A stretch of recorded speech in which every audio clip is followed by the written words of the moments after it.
Everybody had a guy like Miguel Romero in their school when they were growing up.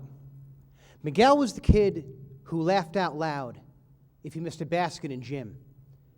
He was the kid who made you second guess raising your hand in class when you knew the answer. You remember that guy? Principal knew him. Security guards. You, your friends, everyone knew Miguel Romero. Yo, did you hear Miguel was in a gang fight over the weekend? Yo, Miguel beat up Lewis's dad. Word, hasn't he been suspended like 5 times? Yeah. Miguel was one of the bad kids. In my school, he was the bad kid. So imagine the dangerous electricity that filled the air. That afternoon, he came walking right toward me. Are you Brendyn? Yes. Brendyn Scheneider? Your father's name is Ed Schneider? My dad? Miguel wanted to beat up me and my father?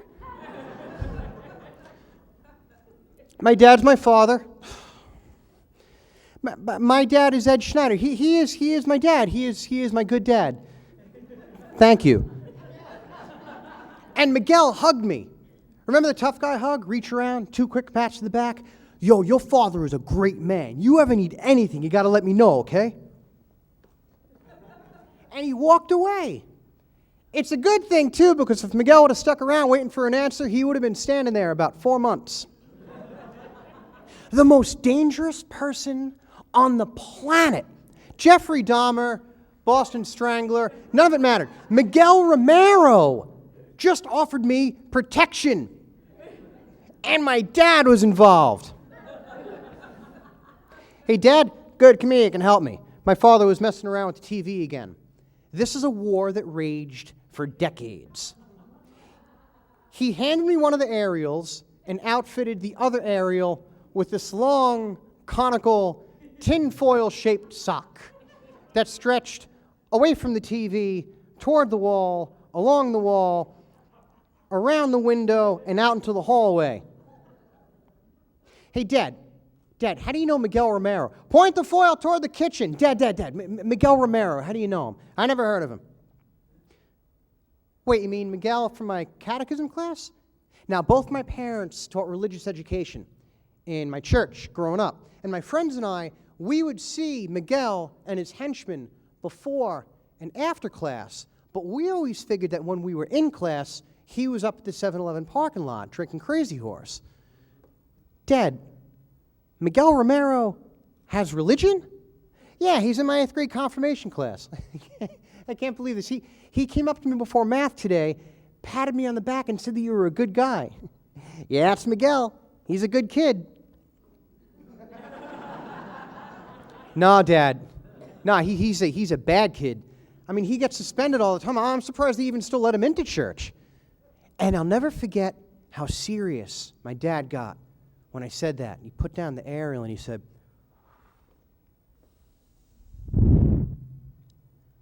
I never want to hear you say that again. Miguel's not a bad kid. He's a good kid surrounded by bad. There's a big difference.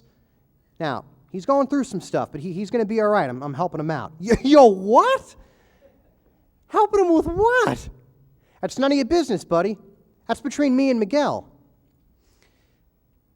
After years of watching kids get cut down by New York's most notorious, he was now receiving some kind of guidance from the same man who once told me that smoking helped him breathe better.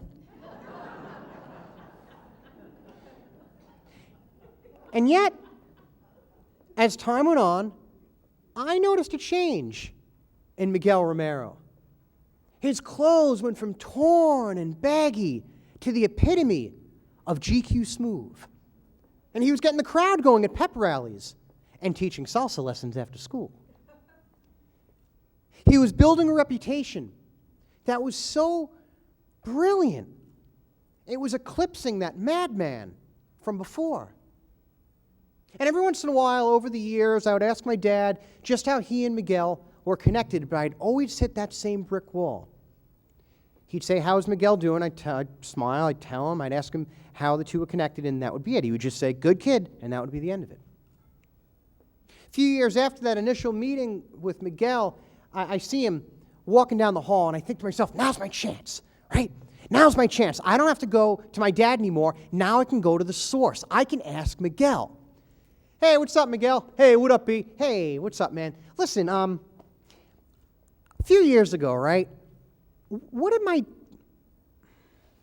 8th grade confirmation class, right? My dad was your teacher. And the bell rings. It's the end of the day, right? And you know what it's like. All the doors swing open, and we got sneakers squeaking across the hallway, and we got lockers slamming shut. I mean, the buses were going to leave. We all had to go. Never mind, Miguel. I'll talk to you later. And he turns and he runs down the hall. I mean, how can I ask him? How can I really ask him? I hardly knew the kid. Now flash forward to about, I don't know, it was about 2.5, 3 years ago. I'm cleaning out my closet, and I come across my high school yearbook. So, of course, you pick it up, you start thumbing through the pages, right? And I find a picture of Miguel. And it occurs to me that after all of those years, I still didn't know what happened between Miguel and my dad. So I called my father. Hey, Dad, you remember Miguel Romero? Never heard of him. Yeah, you do. He was in your 8th grade confirmation class. Oh, wow, Miguel. Yeah, Miguel Romero. Yeah, I remember him. Good kid. Yeah, see, Dad, he wasn't always a good kid. I mean, when I first knew him, he picked on a lot of my friends. Yeah, when he first came into my class, he was a real punk. Dad, you said it was just the opposite. You said that he was a good kid surrounded by bad, and that there was a difference. I said that? Yeah, you did. That's pretty good. Dad, it's going to sound crazy, but I got to know.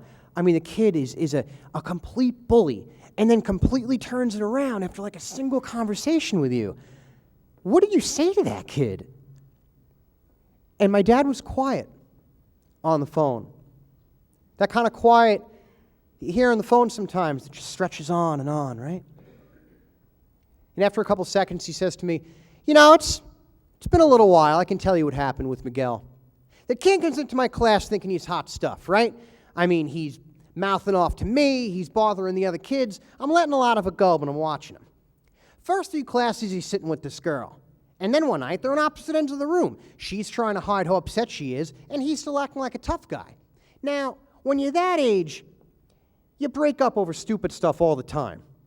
But something just wasn't right. So I had him stay after class. And after everyone leaves, I say to him, so what's going on, Miguel? Nothing? What's going on with you? Look, why don't you stop wasting my time? No, you look. You think I want to be here? My mother makes me come to this, so why don't you just step off? And that's when I walk over and close the door, and the kid's face drops, right? That class knew I wasn't screwing around. That's not what I'm talking about, Miguel. What's going on between you and the girl? Nothing. Don't worry about it. It's none of your business. You know, you made it my business when you brought it in here. Yeah, whatever, pal. Can I go now? No. No, you can't. Look, you all right? You in some kind of trouble? What? I said, do you need some help? No. No, I don't need any help. I think you do. Look at me. Hey, I said, look at me. Is she pregnant? Is she pregnant?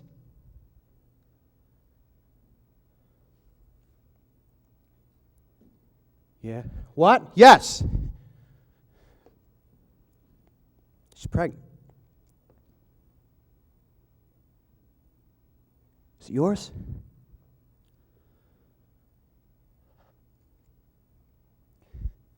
Yeah.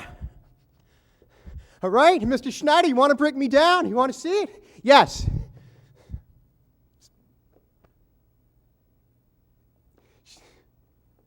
She's going to have a little baby. And you know what?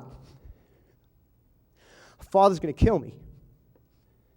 She says she's going to tell him, and I swear to God he's going to kill me. You know where she lives? Yeah.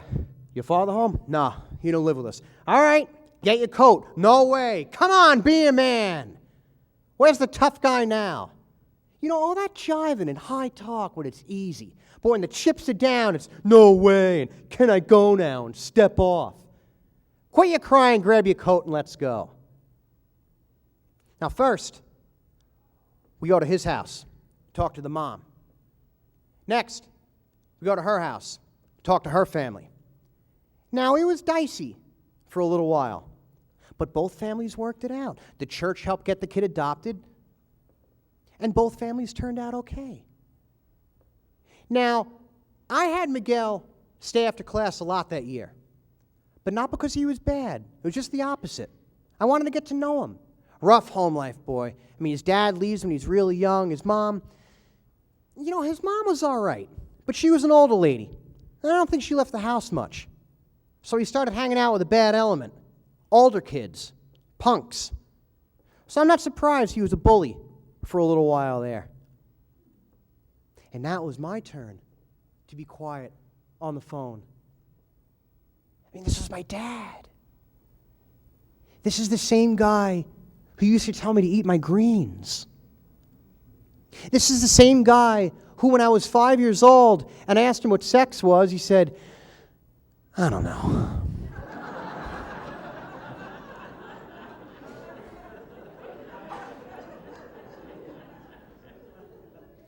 Dad, you saved that kid's life. Sure I did. Well, I helped. Hey, look, we can't do it all on our own, right? And as I hung up the phone, it occurred to me. See, I'd always known Miguel to be a bully, but I never once stopped to think what made him one, or what it takes to bring a person back. My name is Brendyn Scheneider, folks. Thanks very much.